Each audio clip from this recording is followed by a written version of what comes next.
Alright, looking at this next example, the video had gotten cut off, but we'll just pick it up from here. We have to simplify this expression, so we want to square root everything in the numerator and in the denominator. So we can do that. That will give us a square root of 50 up top times the square root of m to the fourth all over the square root of p to the fifth. Okay. So we can start breaking things down here. We have the square root of 50 equals, well, we can't square root 50, but we can square root 25. So we want to think of 50 as the square root of 25 times the square root of 2. And then we can keep this square root of m to the fourth, because we can actually simplify that. We'll talk about that in a second. And then we can't square root p to the fifth, because remember, when you square root, we can essentially take the root and whatever kind of root it is and make it the denominator of your exponent. So this would be like saying p to the 5 halves, p to the 5 over 2 power. So we have to break down p to the fifth into an even power of p, and then whatever's left over with whatever power is left over. So we want to break this down into the square root of p to the fourth times the square root of p. Okay. And so the idea is here, remember, we can take the square root of m to the fourth is going to equal m to the 4 halves power. 4 divided by 2 just gives us m squared. And we're going to use that same idea here. This will give us p squared then, the square root of p to the fourth. Okay. So let's start simplifying things here. We end up with the square root of 25 is 5 times the square root of 2. The square root of m to the fourth is, we just said, m squared. Okay. So 5 times that times m squared over the square root of p to the fourth is going to give us p squared times the square root of p.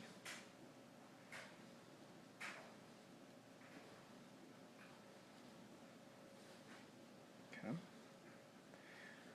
So looking at this now, we kind of see what we have in our denominator. We're able to pull that p squared out, but we still have a square root of p down there in the denominator. So we are going to want to multiply by a square root of p to get rid of that.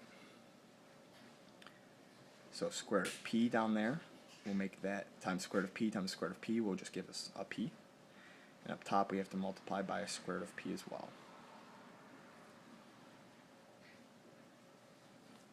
Okay. So this is going to equal, up top we have the 5m squared.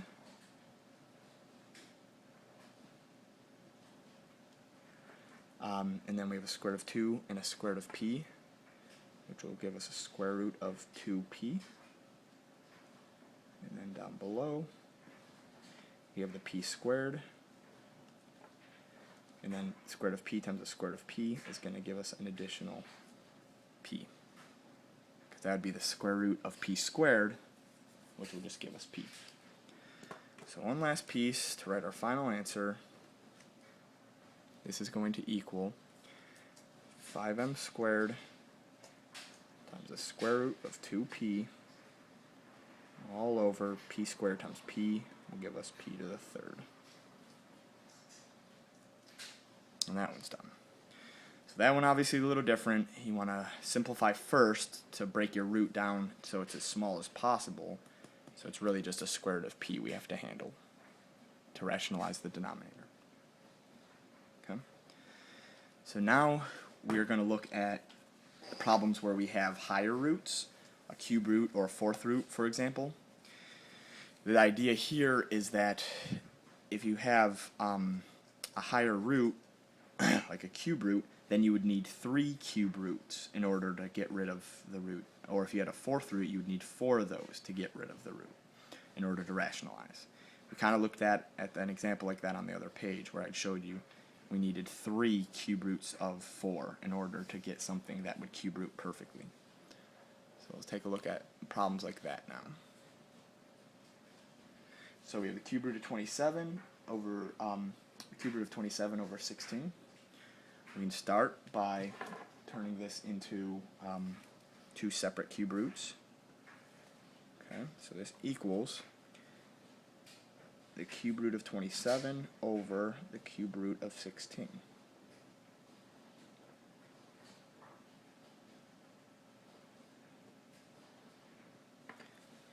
We cannot cube root 16, but we can cube root 27. That gives us 3.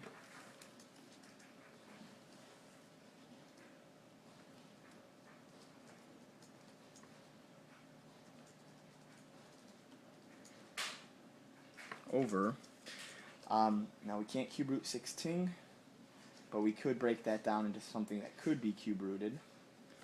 So 16 is equivalent to 8 times 2, and we can cube root 8. So this equals the cube root of 8 times the cube root of 2. Okay, sorry if you can't read that.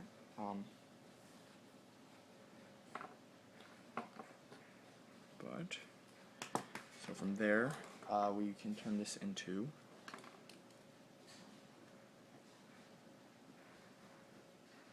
cube root of 8 is 2, so 3 over 2 cube roots of 2. So now at this point, we have a cube root of 2 in the denominator. We need to rationalize that denominator, get rid of the root. What we were doing when that was a square root would just be multiplying by another square root of 2, for example.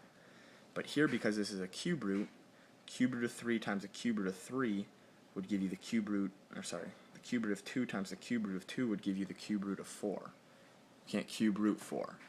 However, if we make it a third cube root, that would give us another 8, and we can cube root 8.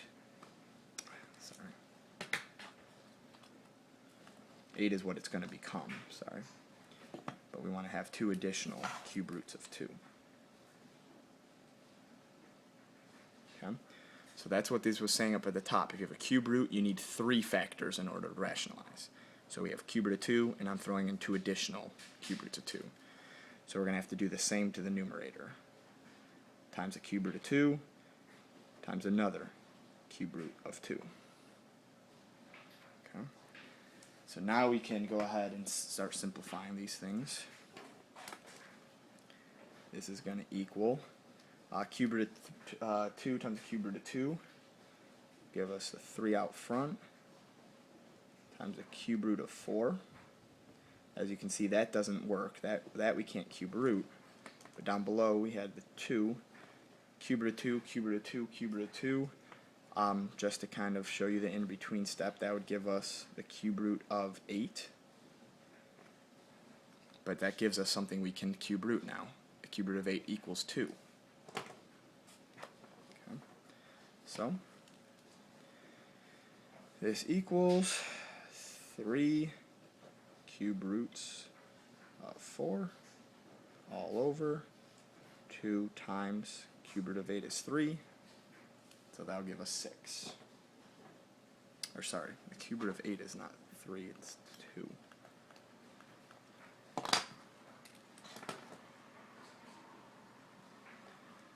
So our actual denominator will be a 4 now. So final answer, 3 cube root of 4 all over 4. And we can't reduce the fraction 3/4. So that's done. Alright. So that's how it works. I think it kind of shows it better when you show it with numbers. Explains it. Let's look at it now with just variables and try to break this down. Okay.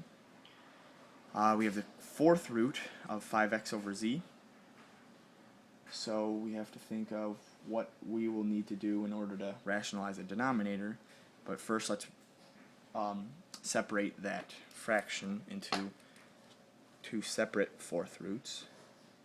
We could think of this as the fourth root of 5x up top over the fourth root of z. Okay. Well, in order to get rid of that fourth root of z, because it's a fourth root, we're going to need 4 factors to rationalize. Okay. So we would need another fourth root of z, a third fourth root of z, and a fifth fourth root of z.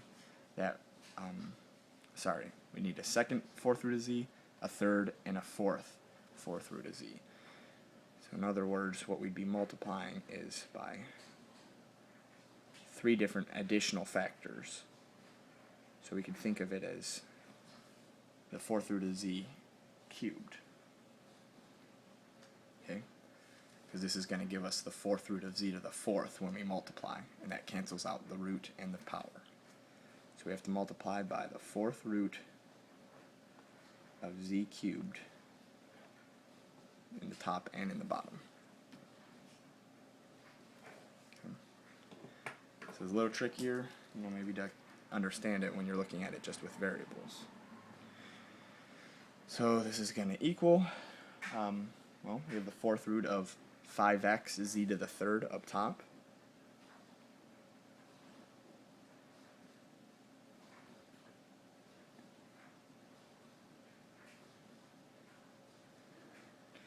But down below, we have a fourth root times a fourth root, so we can combine that as well. Will give us the fourth root of z times z to the third, gives us z to the fourth. And you see now that's why it rationalizes the denominator, because when you have a fourth root and a fourth power, they cancel out and just leaves you with z. So that does rationalize our denominator, and we just keep the numerator. Fourth root of 5x z to the third all over z.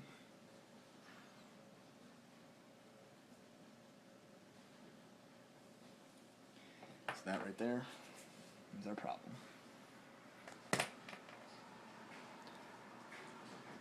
So that's rationalizing the denominator, although sometimes we have denominators that aren't just a single root. They might have a binomial in the denominator involving a root. So that's a little bit trickier than with those two to try to come through and rationalize. So let's take a look at these now. Rationalizing a binomial denominator. Okay. What we have to do here is multiply by the conjugate of the denominator. We looked at some of these examples on the first page of these notes, 8.5 here, and if we multiply by something that has the exact same expression but only is a different sign, okay, addition instead of subtraction or subtraction instead of addition, it will cancel out, it will end up canceling out the root. So we saw that in some of the early examples in this section. Now we're going to put it into play. So the conjugate of our denominator here of 1 plus square root of 2 is going to be 1 minus the square root of 2. Okay. So our problem, if it starts off as 3 over 1 plus the square root of 2, well then we need to multiply by 1 minus the square root of 2 in our numerator and in our denominator.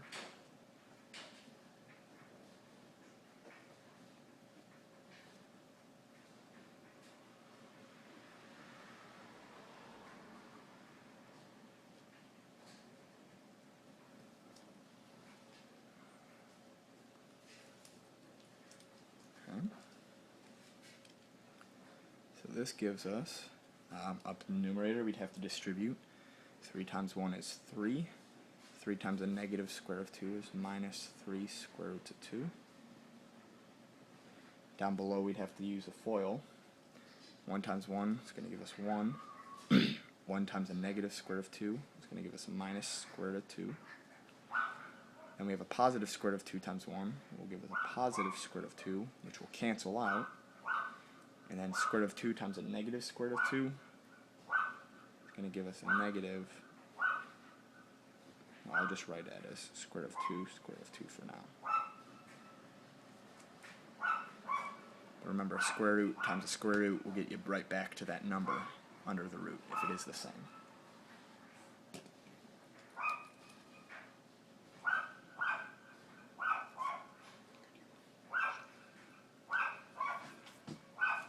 So this ends up equaling 3 minus 3 square root of 2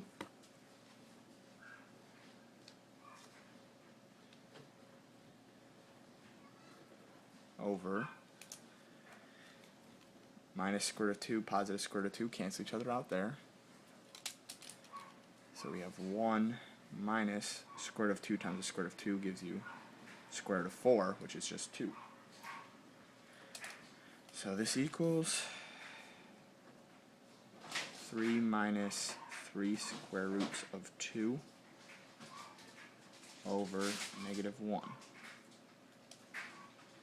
Okay? But dividing something by a negative 1, you could write this as, dividing something by negative 1 would just change the signs of everything. So this would be the same as saying negative 3 plus 3 square roots of 2.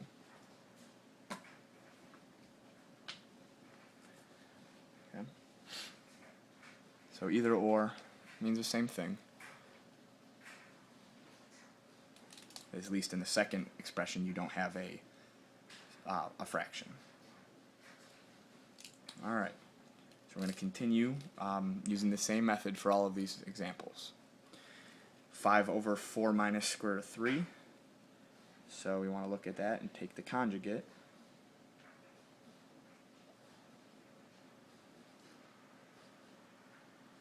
Which would be 4 plus the square root of 3.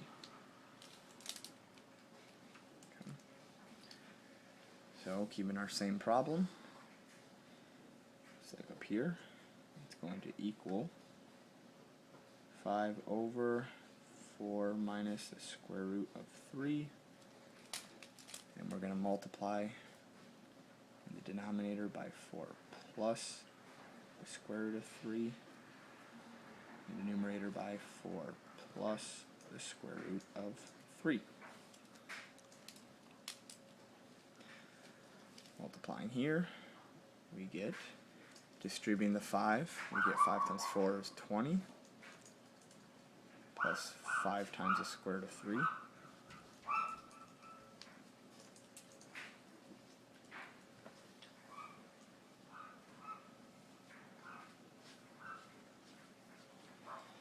And in the denominator, we use the FOIL property. 4 times 4 is 16. 4 times the square root of 3 is going to be a positive 4 square roots of 3. Then a negative square root of 3 times 4 is going to give us a minus 4 square roots of 3. Negative square root of 3 times negative square root of 3 is going to give us a negative 3. Okay. Square root of 3 times square root of 3 will be square root of 9, but then square root of 9 gets you back to 3. Alright, taking this and trying to simplify now, equals, up top we have 20 plus 5 square roots of 3. And in our denominator, we can cancel out positive 4 square roots of 3 minus 4 square roots of 3. Those cancel each other out. And we have 16 minus the 3 gives us 13.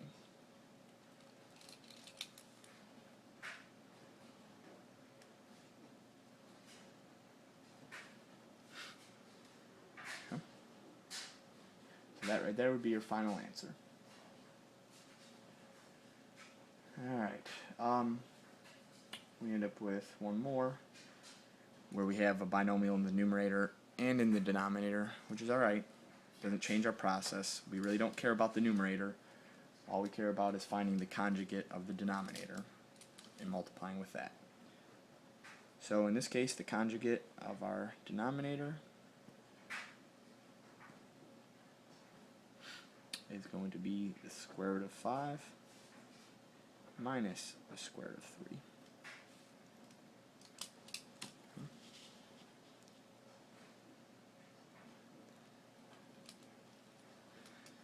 So, our original problem, let's rewrite that. We have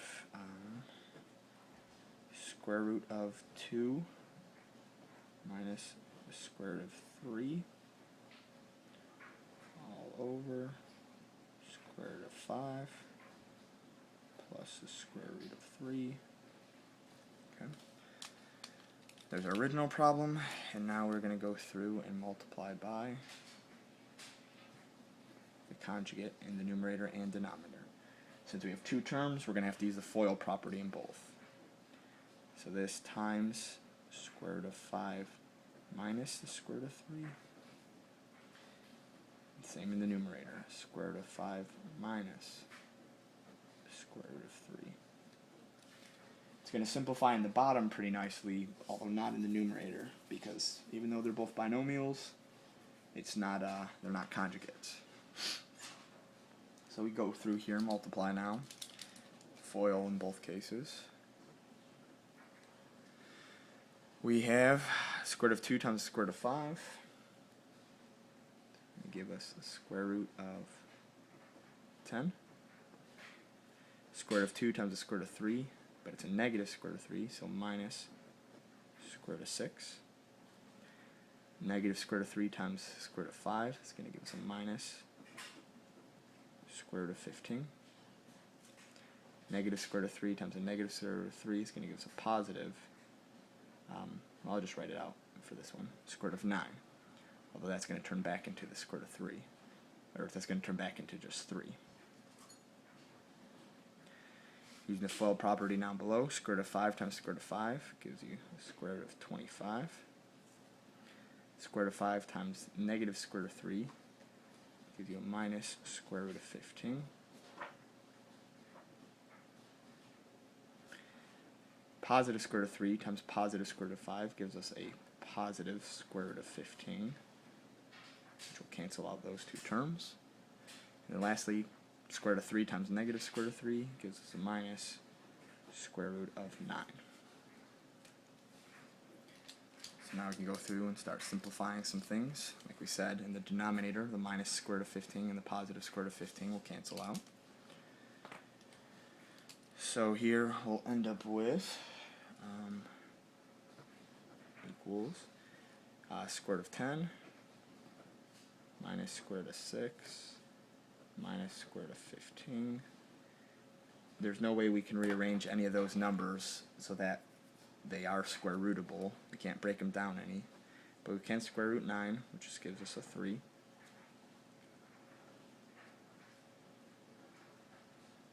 Okay. And then the denominator, square root of 25 equals 5. Square root of 9 equals 3. So we have 5 minus 3 in the denominator. So really we can just rewrite our answer as our numerator over 2.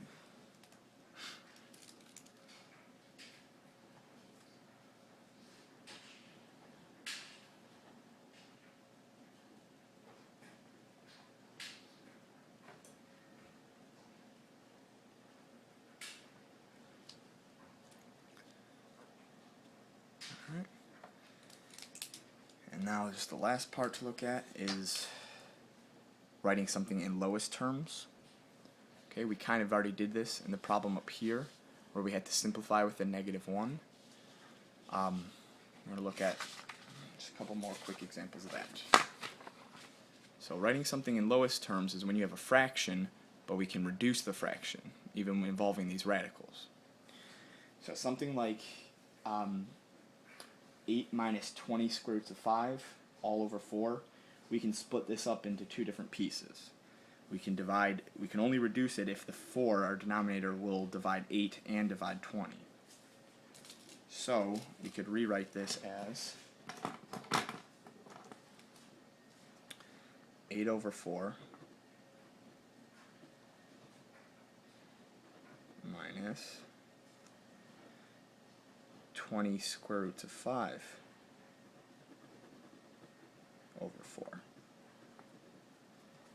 So then we could divide the 4 out of the 8 and out of the 20. So 8 divided by 4 gives us 2. 20 divided by 4 gives you 5. So 2 minus 5 square roots of 5. Okay? Or you could think of it as we are factoring a 4 out of the numerator, and then we're canceling that 4 out from the numerator and denominator. Okay? So in this case, we have 2x plus square root of 32x squared all over 6x. Well, we don't have anything out in front of that square root, so we can't divide anything yet. However, we can try to break down this expression. So this is going to equal 2x plus, we want to break down 32 as the square root of 16 times the square root of 2, because we can square root 16, and then times the square root of x squared, which we also can square root that, all over 6x. So then we want to take that and simplify what we have. 2x plus square root of 16 is 4. The square root of x squared gives us just x, so we can put that out front as well. And we have to keep 2 underneath the root. Okay.